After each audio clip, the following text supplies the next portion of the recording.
Hello everyone, welcome to my another blog video. আজ অনেক দিন পর আমার এই বাড়ির কাছে এই মন্দিরটায় ঘুরতে আসা। প্রায় অনেক দিন হয়ে গেছে আমার এখানে আসা হয় না। এই মন্দিরটি এতটাই নিস্তব্ধ এবং এতটাই সুন্দর, তুমি যদি একবার এখানে এসে যাও না, তোমার এখানে বারবার আসতে ইচ্ছা করবে। তাই আজ আমিও অনেক দিন পর এখানে চলে এলাম। বুদ্ধ পূর্ণিমার দিন এখানে এক বিশাল অনুষ্ঠান আয়োজন করা হয়। প্রত্যেকটা গ্রামবাসী মানুষদের খাওয়ানো হয়।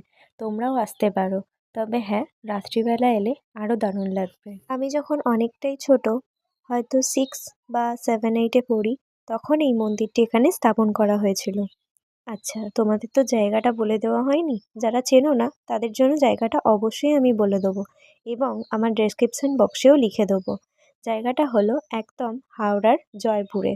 তোমরা যারা বালি দক্ষিণেশ্বর এই রাস্তায় যাতায়াত করো, তারা ওই রাস্তা দিয়ে যাতায়াতের সময় এই মূর্তি তোমরা দেখতে পাবে। তবে হ্যাঁ, এই মন্দিরটি কিন্তু সবসময় খোলা থাকে না। সানডে হলে একটু হয়তো খোলা থাকে, তবে আবার এই ওপরের সিঁড়ির আসাটা বন্ধ থাকে। এখানে আবার সবসময় আসতে দেয় না। যাই হোক, আমি এসেছি এই 3টে থেকে 4টের মধ্যে।